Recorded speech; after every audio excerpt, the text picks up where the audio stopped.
Imagine standing in the center of London in the year 1913. You are standing at the absolute heart of the greatest empire the world has ever seen. The British Empire controls a quarter of the Earth's landmass and a quarter of its population. The sun literally never sets on their territory. But their ultimate weapon isn't the mighty Royal Navy. It is the piece of paper in your pocket, the British pound sterling. At this moment in history, the pound is the undisputed king of global finance. It accounts for over 60% of all international trade. Every central bank, every merchant, and every sovereign nation on earth hoards the pound because it is universally trusted. It is considered as good as gold. If you walked up to a wealthy London banker in 1913 and told him that within a few decades his invincible empire would be functionally bankrupt, his currency would be violently dethroned, and the entire world would abandon the pound, he would have laughed in your face. It was completely unthinkable. But that is exactly what happened. We have a dangerous psychological blind spot as human beings. We suffer from something called normalcy bias. We look at the dominant superpower of our lifetime and we assume it will stay in power forever. We think the current system is permanent. But history tells a very different and very brutal story. Economic historians have tracked the lifespan of global reserve currencies going back hundreds of years. From the Portuguese real in the 1500s to the Spanish real, the Dutch guilder, the French franc, and finally, the British pound. They all share the exact same life cycle. They rise through industrial production, hard money, and global trade, and they all fall through excessive debt, endless foreign wars, and the fatal temptation of the printing press. The average lifespan of a global reserve currency is roughly 80 to 100 years. Today, the United States dollar holds the ultimate crown. It officially gained that global reserve status in 1944 at the Bretton Woods Conference. Do the math. We are standing at the very end of that 80 to 100-year cycle. Right now, the United States is sitting on over $38 trillion in national debt. They are weaponizing the dollar system to punish geopolitical rivals, funding endless proxy wars, and printing fiat currency at a rate that defies all financial gravity. The American empire is not doing anything new. They are perfectly, flawlessly executing the exact same playbook that destroyed the British Empire 1 century ago. In this video, we are going to break down the tragic, slow-motion collapse of the British pound.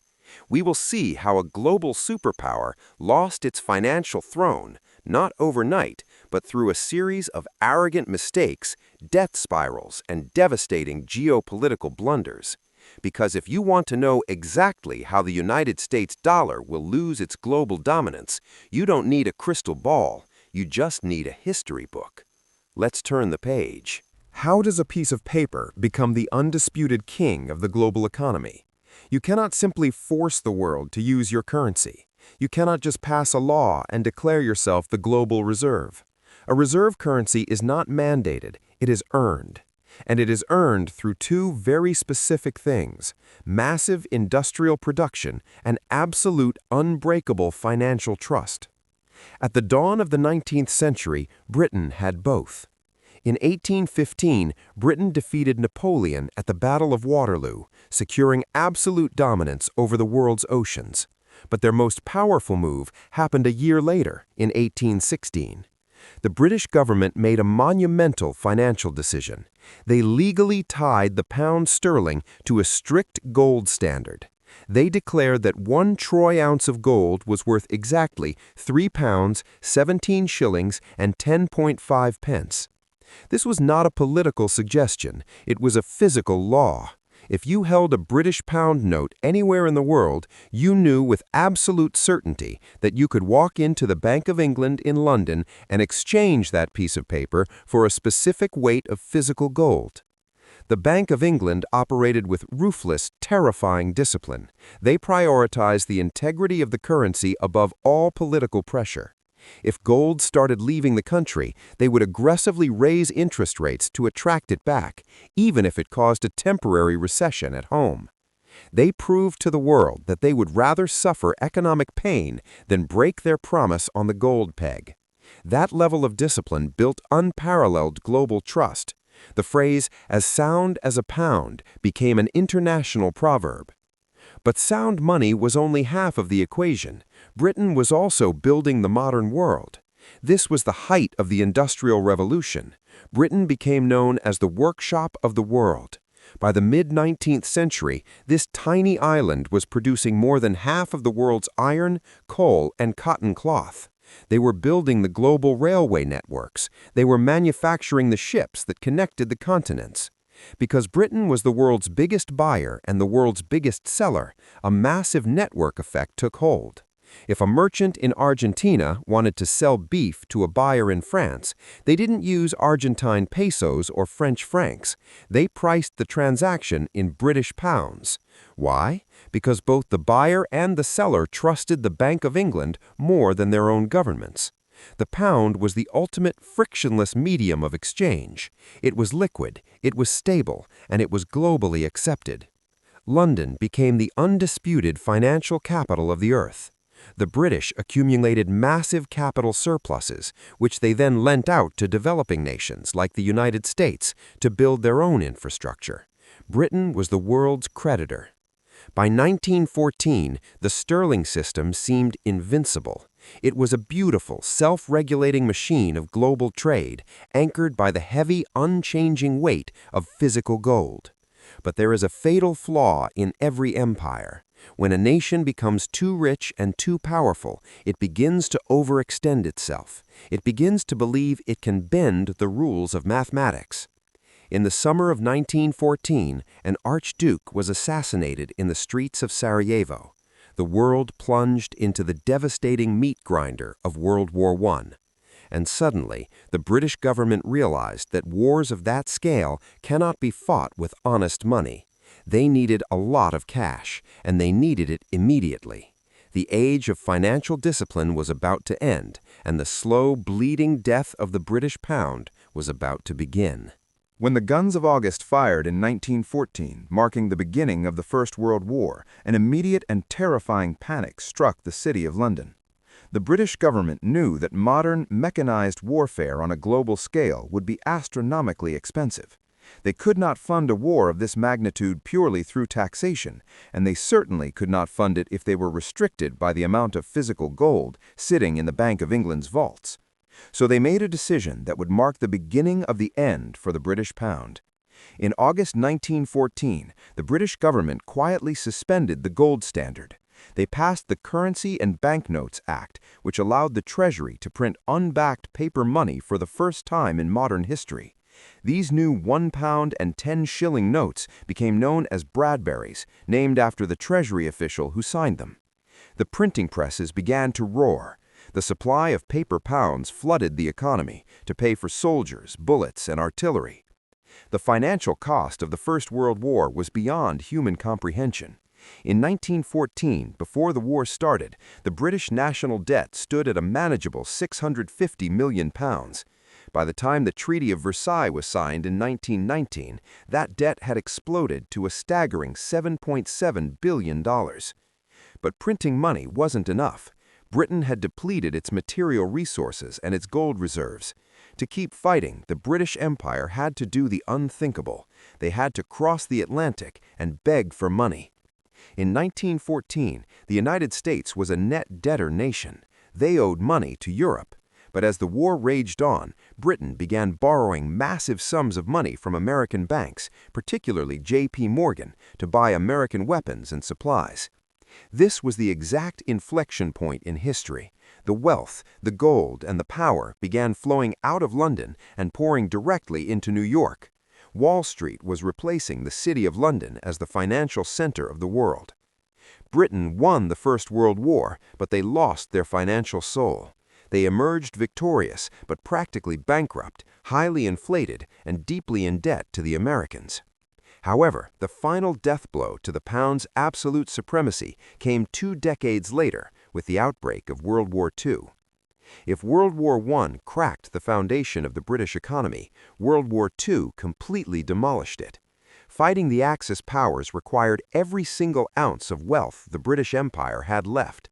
They liquidated their overseas investments. They sold off their foreign assets. Once again, they ran completely out of money. In 1941, the United States had to throw Britain a lifeline through the Lend-Lease program, providing billions of dollars in supplies just to keep the island nation from collapsing.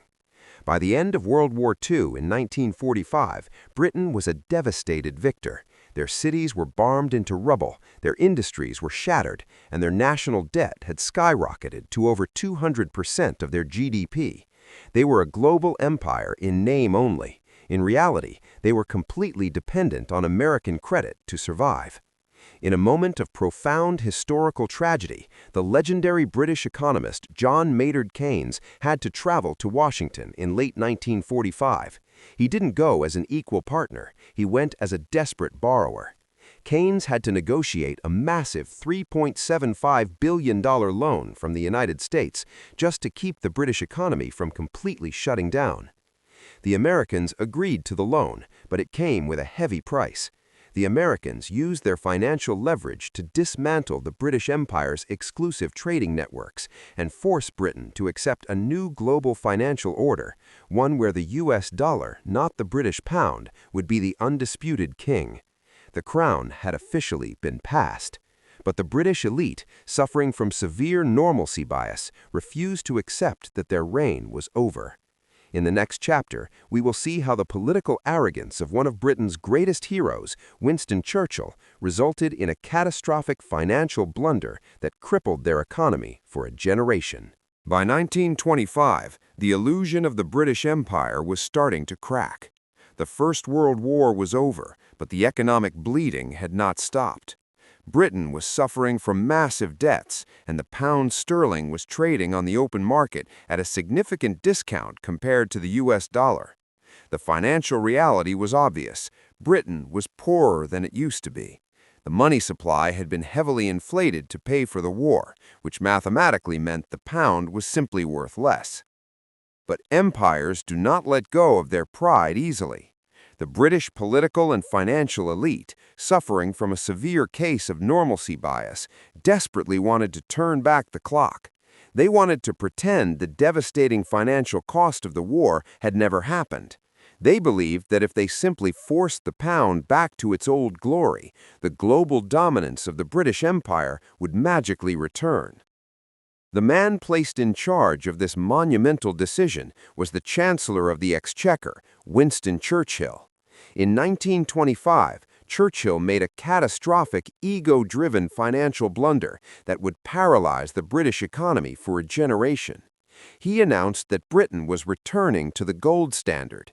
But he didn't just return to gold. He made the fatal decision to return at the exact same exchange rate that existed before the war, $4.86 to the pound.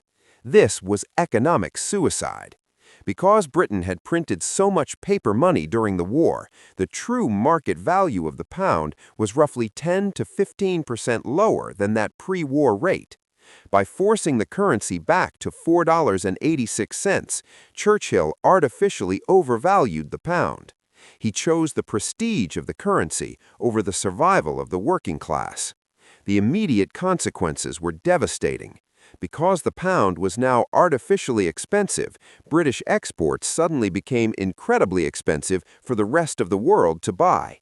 Nobody wanted to buy British coal, British steel, or British textiles because they could get them cheaper from America or Germany. The heart of the British industrial machine instantly stopped beating. To try and make their products competitive again, British factory owners and coal barons had only one ruthless option. They had to slash the wages of their workers. They told the coal miners that they had to work longer hours for significantly less pay. The legendary economist John Maynard Keynes watched this disaster unfold in real time. He wrote a scathing pamphlet titled "The Economic Consequences of Mr. Churchill." Keynes accurately warned that forcing the pound to an artificially high value would deliberately cause a massive deflationary depression, mass unemployment, and violent class warfare. Keynes was absolutely right. The wage cuts triggered absolute fury among the working class. In 1926, it led to the General Strike, the largest industrial dispute in British history. Over 1.5 million workers, from coal miners to railwaymen, walked off the job. The country was paralyzed. While the Roaring Twenties were booming in the United States, Britain spent the decade trapped in a self-inflicted economic depression. Unemployment soared. The Bank of England had to keep interest rates painfully high just to attract foreign money and defend their precious $4.86 peg, strangling domestic businesses in the process. Churchill's fatal blunder proved a timeless economic rule. You cannot manipulate the price of money without destroying the real economy. They tried to save the status symbol of the pound, but in doing so, they hollowed out the actual industry that gave the pound its value in the first place. Britain was bleeding physical gold, and the final collapse of the sterling system was now inevitable. If you are finding this breakdown of financial history valuable and eye-opening, please take 1 second to hit the like button down below. It helps the channel immensely and tells the algorithm to share this crucial history with more people. Now, let's look at the final nail in the coffin. By the 1950s, the global financial reality had completely shifted, but the political illusion in London remained. The British government still genuinely believed they were a dominant global superpower. They still believed the pound commanded fear and respect. It took a crisis in the Middle East to brutally unmask the truth. In 1956, Egyptian President Gamal Abdel Nasser made a bold geopolitical move. He nationalized the Suez Canal. For the British Empire, this was an absolute disaster. The canal was the main artery of their global trade, especially for the vital flow of oil from the Middle East to Europe. British Prime Minister Anthony Eden, suffering from the ultimate imperial delusion, decided that Britain was still strong enough to dictate terms to the world. In absolute secrecy, Britain colluded with France and Israel to launch a massive military invasion of Egypt to take the canal back by force. They launched the attack. Militarily, it was highly successful. British and French paratroopers secured the canal zone. But Anthony Eden made a fatal miscalculation. He forgot that military power is completely useless if you do not have the financial power to back it up. And more importantly, he forgot to ask the new master of the world for permission, the United States. United States President Dwight D. Eisenhower was absolutely furious. He was trying to prevent the Soviet Union from gaining influence in the Middle East, and this imperial invasion by Britain was a public relations nightmare. Eisenhower demanded an immediate withdrawal. But Eisenhower didn't threaten to send the U.S. Navy to stop the British. He didn't have to. He used a weapon that was infinitely more devastating, faster, and more precise. He used the U.S. dollar. The United States government held massive amounts of British sterling bonds. Eisenhower's administration sent a terrifying, unspoken ultimatum to London. If Britain did not immediately withdraw its troops from Egypt, the United States would dump its entire reserve of British bonds onto the open market. This financial nuclear strike would instantly crash the value of the pound sterling. To make matters worse, as global markets realized the U.S. was opposing Britain, investors panicked. A massive global run on the pound began. Countries and corporations started frantically selling their pounds for U.S. dollars. The Bank of England was bleeding tens of millions of dollars in gold and dollar reserves every single day, just trying to defend the value of the currency. Britain was literally days away from total bankruptcy. They desperately needed an emergency loan from the International Monetary Fund, IMF, just to survive. But the IMF was functionally controlled by the United States. Eisenhower blocked the loan. He gave them an absolute condition. Not a single dollar of IMF money would be released until a ceasefire was declared. Checkmate. Britain's military was strong, but their currency was completely subjugated. Facing total economic collapse, Prime Minister Anthony Eden suffered a nervous breakdown and was forced into a humiliating, unconditional withdrawal. The Suez crisis was the final nail in the coffin. It wasn't just a military retreat, it was a global financial unmasking. The entire planet watched as the once mighty British Empire was forced to its knees, not by enemy gunfire, but by the sheer financial gravity of the United States dollar. The transition was complete. The pound sterling was dead as a global reserve, and the American century had officially begun. But history is a mirror. It does not stop reflecting just because the names change. If you are watching this right now and thinking that the United States is invincible, that the dollar could never suffer the same humiliating fate as the British pound, you need to pay very close attention to what happens next. Because right now, the United States is perfectly repeating the exact same fatal mistakes that destroyed the British Empire. In this final chapter, we are going to expose how the massive $38 trillion debt, endless proxy wars, and the weaponization of the dollar are triggering the exact same global collapse.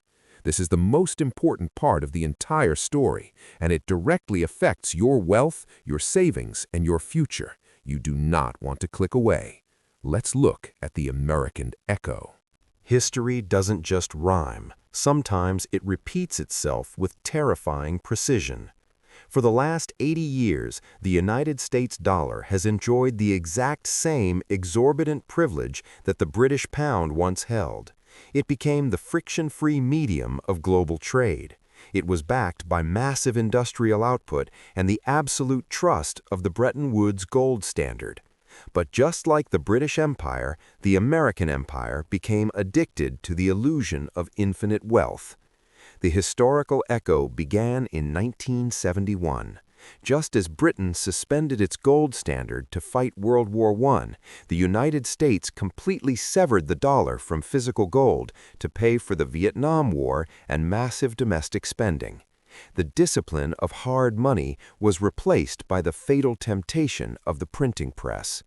Without the anchor of gold, the United States began to accumulate debt at a scale never before seen in human history. Remember how Britain's debt exploded to unmanageable levels after World War II? Today, the United States is sitting on a staggering $38 trillion national debt. They are now running trillion-dollar deficits just to pay the interest on the money they have already borrowed. It is a mathematical death spiral. But the most striking parallel between the fall of the pound and the fall of the dollar is the arrogance of power. In the Suez crisis in 1956, the U.S. weaponized its financial dominance to bring Britain to its knees. Today, the United States is using the exact same financial weapon, but this time it is backfiring spectacularly. Over the last decade, the U.S. has increasingly used the dollar as a geopolitical bludgeon. They have cut rival nations out of the SWIFT global payment system, frozen the foreign reserve assets of sovereign countries, and enforced devastating economic sanctions. In Washington, politicians view this as a display of ultimate strength, but to the rest of the world, it is a glaring, terrifying red alarm. When you weaponize a global reserve currency, you destroy the one fundamental pillar that gives it value: trust. Sovereign nations are watching what the U.S. is doing and realizing a very dangerous truth. If they do not perfectly align with American foreign policy, their entire national treasury, their life savings, can be frozen or confiscated with a single keystroke. So the world is quietly, steadily moving for the exits. We are currently witnessing the rapid rise of the BRICS nations: Brazil, Russia, India, China, and South Africa, along with dozens of other developing countries. They are not waiting for the dollar to collapse. They are actively building alternative financial infrastructure. They are striking historic agreements to settle international oil and trade deals in their own local currencies, entirely bypassing the U.S. dollar. More importantly, look at what the smartest money in the room is doing. Central banks around the world are currently buying physical gold at the fastest pace in recorded history. They are quietly dumping American treasury bonds and hoarding hard assets. They are preparing for the end of the American century. The United States political elite is suffering from the exact same normalcy bias that blinded the bankers of London in 1913. They believe the world has absolutely no choice but to use the dollar. But history proves that when a superpower hollows out its manufacturing base, drowns itself in insurmountable debt to fund endless foreign wars, and breaks the trust of the global financial system, its currency inevitably collapses. The global reserve status of the US dollar is not a permanent law of nature. It is an 80-year-old experiment that is rapidly approaching its expiration date. The only question left is what comes next. When a global reserve currency dies, the world does not simply stop trading. The global economy doesn't end. It transitions. It moves from a currency that is soft and manipulated to an asset that is hard and trusted. For thousands of years, that transition was always back to physical gold. And right now, we are seeing the exact same historical reflex.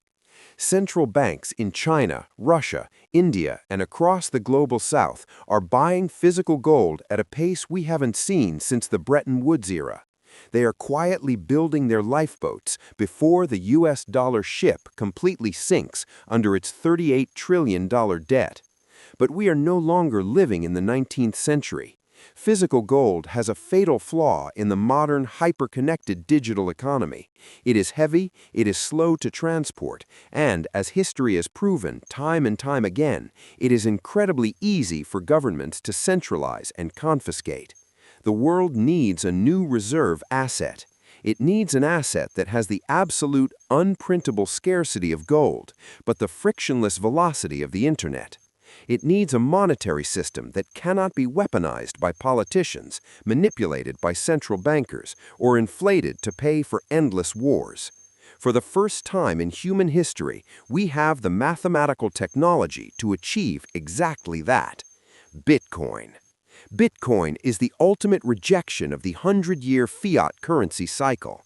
It is a decentralized, cryptographically secure network with a hard-capped supply of 21 million coins. No empire can print more of it to fund a deficit, and no superpower can freeze your wallet because they disagree with your politics.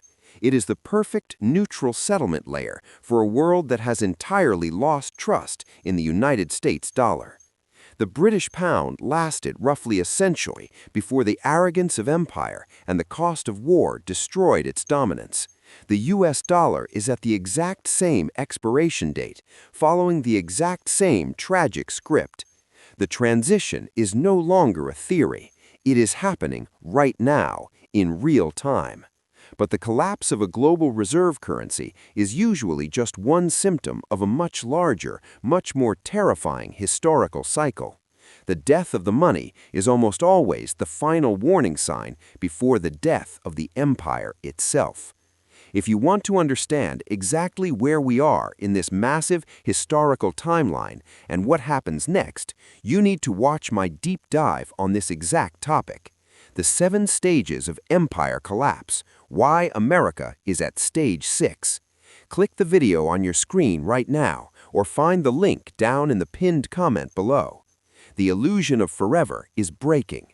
Make sure you are prepared for what comes next. I will see you in that video.